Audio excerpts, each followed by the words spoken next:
দেখো আকাশে যখন মেঘ ওঠে তখন বোঝা যায় যে এবার বৃষ্টি হবে, কিন্তু অনেক সময় মেঘ প্রচুর হয় কিন্তু বৃষ্টি হয় না। আর অনেক সময় মেঘ নাই কিন্তু বৃষ্টি প্রচুর হয়। তো আকাশে মেঘ দেখলে কি বোঝা যায়? বৃষ্টি হবে, কিন্তু সব সময় বৃষ্টি হয় না। অনেক সময় মেঘ প্রচুর থাকে কিন্তু বৃষ্টি হয় না, আর অনেক সময় মেঘ থাকে না কিন্তু বৃষ্টি হয়। আজকে আমাদের ব্রাহ্মণখণ্ডতে 3:35 যখন বাজছে তখন প্রচুর মেঘ উঠলো, আর মেঘ ওঠার সাথে সাথে 5 মিনিটের মধ্যেই পানি নেমে গেল। একেবারে 15 থেকে 20 মিনিট ঝমঝম করে বৃষ্টি হলো, পানি একবারে গড়িয়ে গেল আজকেই এক্ষুনি। তো আমি মসজিদ আসবো বলে ফুল রেডি হয়ে গেছি, কিন্তু বৃষ্টির জন্য আসতে পারছি না। আমি জানছি তাহলে বাসাবাড়া তো বৃষ্টি হচ্ছে, তো আমি আমার কালিম ভাইকে ফোন করলাম যে ভাইজান এবার আজানটা আপনি কমসে কম খেয়াল রাখুন, আমি বৃষ্টিতে বাড়তে পারছি না। উনি তো মনে মনে অবাক হয়েছে যে কোথায় বৃষ্টি রে বাবা, বৃষ্টি তো নাই, কিন্তু বৃষ্টি আমার ওখানে হচ্ছে। তো যাই হোক, যখনই বৃষ্টি ছেড়ে গেল সঙ্গে সঙ্গে আমি গাড়িটাকে ভালো করে মুছে আমি আবার আসছি, তখন এইখানে এসেছি দেখছি আর বৃষ্টি নেই। তো আমি নিজেকেও অবাক হয়ে গেলাম যে আল্লাহ, এইখানকার এইটুকু এত বৃষ্টি হলো আমাদের যে পানি গড়িয়ে গেল, আর এখানে একটু বৃষ্টি হয়নি। আমি এসে আবার আজানটা দিলাম, টাইম পেয়ে গেলাম। তো আজকে আমাদের গ্রামের ছেলে এই দুটো এরাও এসে সাক্ষী দিল যে এদেরকে আমি মিছি মিছি জিজ্ঞাসা করছি, দেরি হলো কেন? জি পানি হচ্ছিল না। পানি হচ্ছিল? হ্যাঁ জি প্রচুর পানি হচ্ছিল সুদান, আর আমি নিজেই তো দেখে এলাম। তাহলে বোঝা যাচ্ছে অনেক সময় বৃষ্টি, অনেক মেঘ করলেও বৃষ্টি হয় না, আর অনেক সময় মেঘ কম থাকলেও বৃষ্টি হয়। এবার আমি এই কথাটা কেন বললাম? এই জন্যই যে আমি তোমাদের হাতে, বেশ কিছু ছাত্রর হাতে আমি কি দেখতে পাচ্ছি? গিফট আছে।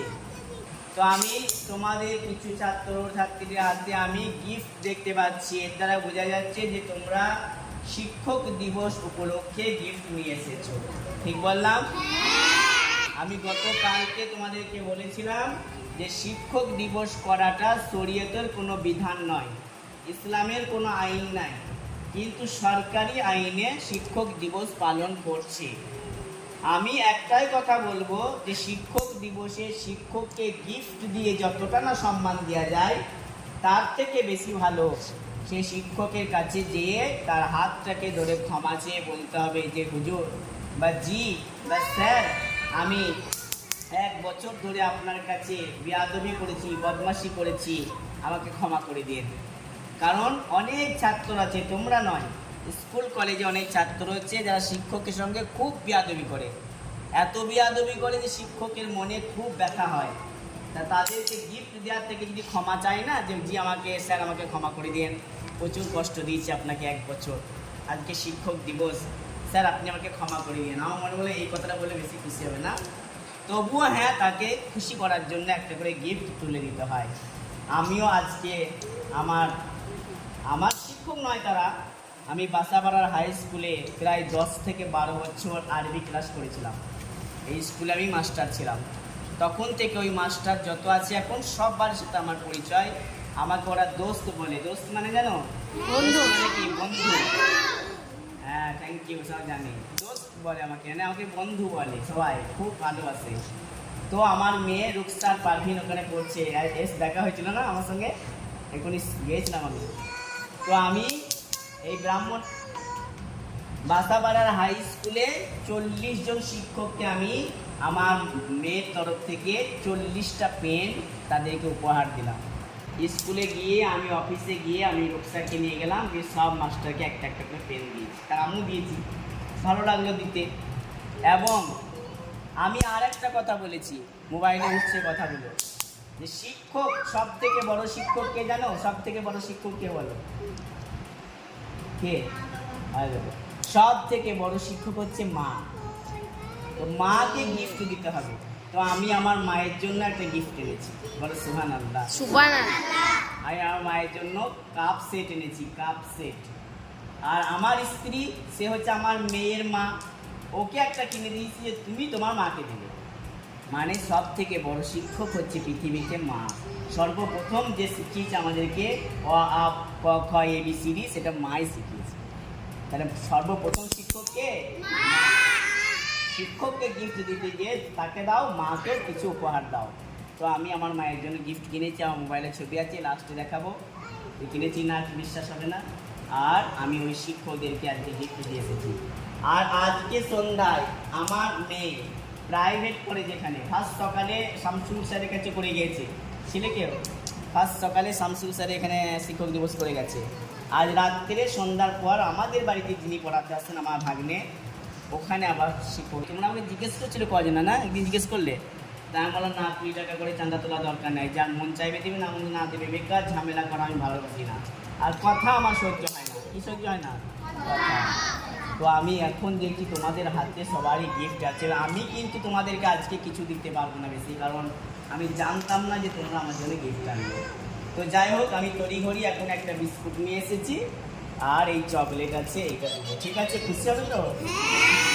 এর বেশি কিন্তু আজকে আমি আর কিচ্ছু দিতে পারবো না। আবার ইনশাল্লাহ তোমাদের যেদিন প্রতিযোগিতার অনুষ্ঠান হবে, মানে যেদিন 30 তারিখ পূরণ হবে, ভাদ্র মাসে যেদিন 30 তারিখ, সেদিন হবে তোমাদের একটা ছোট্ট অনুষ্ঠান। সেই অনুষ্ঠানে তোমাদের মধ্যে যারা একদম কামাই করে নাই, ফার্স্ট প্রাইজ পাবে, যারা একটা কামায় সেকেন্ড প্রাইজ পাবে, যাদের দুটো কামায় তারা থার্ড প্রাইজ পাবে, আর যাদের 10টা 12টা করে কামাই হয়ে গেছে তারা শুধুমাত্র চকলেট পাবে। সেটা হবে 30শে ভাদ্র। কবে? 30শে ভাদ্র। আজকে হচ্ছে মানে 18ই ভাদ্র, এখনো দেরি আছে, প্রায় 8-9 দিন দেরি আছে। ইনশাআল্লাহ সেদিন তোমাদেরকে আবার মানে কিছু আমি একটা খাইয়ে দেবো। তো এখন কথা হলো যে তোমরা যে যা গিফট এনেছো, এটা নিজের ইচ্ছাতে এনেছো তো? আমাদের চাপে পড়ে এসব নয় তো? মা বাপ খুশি করে দিয়েছে তো? বলে এনেছো না লুকিয়ে এনেছো? বলে এনেছো। বেশ, তাহলে এর কি না ফারহান, তুমি কি নিয়ে এসেছো? দিয়ে যাও আমাকে। ফারহানের হাতে দাও। এসো ফারহান, ওইটা দিয়ে যাও আমার হাতে। ফারহান না যা, উঠো উঠো উঠো, ছবি তুলবে ভালো করে। মাশাআল্লাহ। তুমি এসো। আর কে? সুমাইয়া কি নিয়ে এসছো? কি সুমাই, উঠে এসো। একটু চুপ বাবা। সুমাই কত কি এনেছে গো? মাশাআল্লাহ। একটা দেবো। এটা কার, কি নাম তোমার? আসমা। আসমার একটা। আর কে এনেছো? নাম ধরে রাখা দরকার নেই, যে এনেছো শেষো বার করো, পকেটে ভরে রেখেছি। কি নাম? সৈয়দ হাবিবুর রহমান। বসে বলবে, ছবি উঠে জানো। এটা কার? এটা আমার। কি নাম? ফেরদৌস। ফেরদৌস। কত পেন দেয়, তো পেন দিয়ে কি করবো? আর কি? তুমি এসো। চকলেট। নাম? সানিয়া সুলতানা। এসো। উঠছে দে ছবিগুলো তোর। কি নাম? রূপসা খাতুন। তুমি এসো। তোমার কি নাম? নুসরাত খাতুন। তুমি এসো। কি নাম? তানিয়া সুলতানা। মাশাআল্লাহ। তুমিও এনেছো? এটা ইয়ার দোকানে। কি নাম? চাঁদাই। চাঁদাইয়ের দোকানে। তাই রে, বলে ফেললাম। মাশাআল্লাহ। কার দোকানে এনেছে তাও বলে দিতাম। এটা কি পেন? তোমার নাম বললে না? তাজ। তোমার নাম বলো। নাসরিন খাতুন। বাপরে, কত পেন হয়ে গেল তোমার। সুহানা। মাশাআল্লাহ। একটা নাম দুজন। আর কে আছো? কি নাম? রাহুল শেখ। তোমার? রাজ। মাশাআল্লাহ। আমি তোমাদের তরফ থেকে এই গিফটগুলো পেয়ে খুব খুশি হয়েছি। তোমাদের জন্য দোয়া রইল, আল্লাহ যেন তোমাদেরকে সব সময় মসজিদ মক্তবে আসার তৌফিক দেয়, এবং তার সঙ্গে সঙ্গে কোরআন শরীফ যাতে শিখতে পারো, মানে কায়দা যাতে ঠিকভাবে পড়তে পারো। আল্লাহ যেন তোমাদেরকে সেই সালামতে রাখে। আমি তোমাদের জন্য খাস দোয়া থাকলো। পড়াশোনা ঠিক মতো কিছু কিছু মোবাইলে উঠছে না তোমাদের, এত এগুলো সব দেখানো যাবে, ছাড়া যাবে ইউটিউবে। আর